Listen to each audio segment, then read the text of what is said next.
মনে হয় যেন লেখক নিজেও এত সুন্দর করে বুঝে নেই, এত সুন্দর লেখে। তখন আর তার নাম্বার কাটতে মনে চায় না, হাতের যে নাম্বারগুলো থাকে এক্সট্রা সব দিয়ে দেয়। আবার অনেক সময় আর উল্টা হয়, লেখা যেন কম্পিউটারে টাইপ করা, এত সুন্দর লেখা, কিন্তু বিষয় যা চাওয়া হয়েছে তার ধারে কাছেও নেই। মিজাজটা বিগড়ে যায় যে খালি লেখাই সুন্দর করছো, পড়ালেখার করো নাই, নাম্বার গোল্লা। সাহাবীদের পরীক্ষা নিয়ে আল্লাহ যেন ওই কথাটাই বলেছেন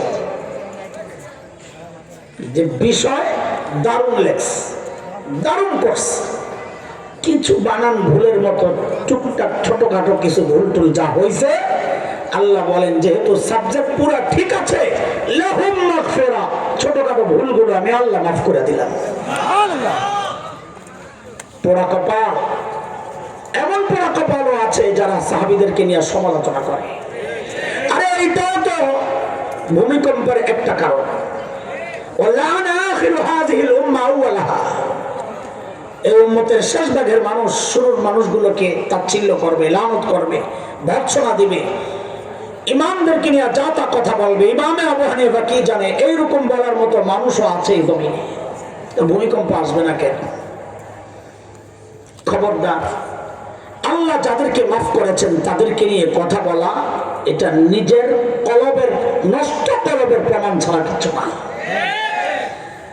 সাহাবীদের সমালোচনা যারা করে, সাহাবীদের দোষ যারা তালাশ করে, অথবা এমন লিখুনি তৈরি করে যে লিখুনি পরে অটোমেটিক কেউ সাহাবী বিদ্বেষী হয়ে যায়, আল্লাহর কসম খায়া বলি, দুনিয়ার মানুষের কাছে তুমি মহাপণ্ডিত হইতে পারো, অনেক বড় আল্লামা হইতে পারো, কিন্তু হক্কানি উলামায়ে রাব্বানির কাছে তুমি আল্লামা নও, তুমি নষ্ট, তুমি ভ্রষ্ট, তুমি গোমরাহ, তুমি পথভ্রষ্ট।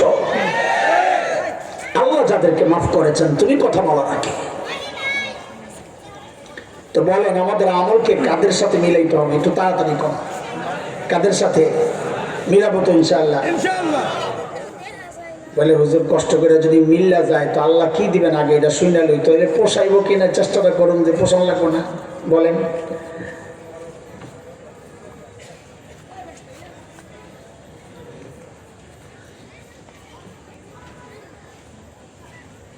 তো আল্লাহর কাছেই জিজ্ঞেস করি আল্লাহ কি দিবেন।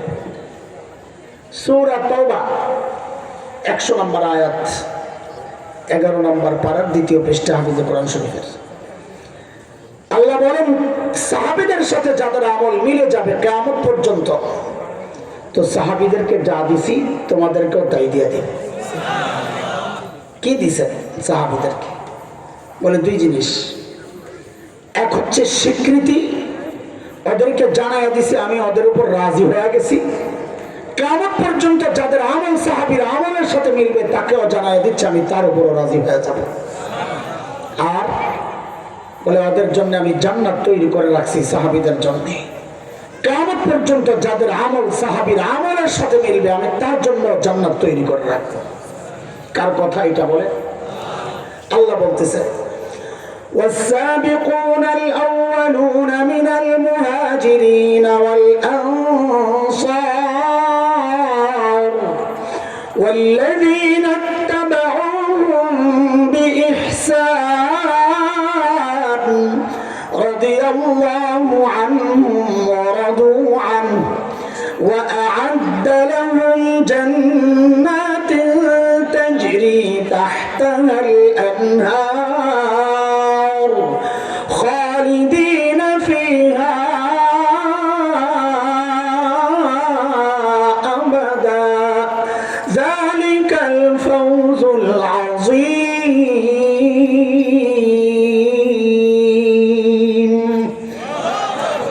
বলেন আবার ঠিক করে বলেন আমাদের আমল কাদের সাথে মিলাবো? দোস্ত মিলবে না, মিলবে না, আমল মিলবে না।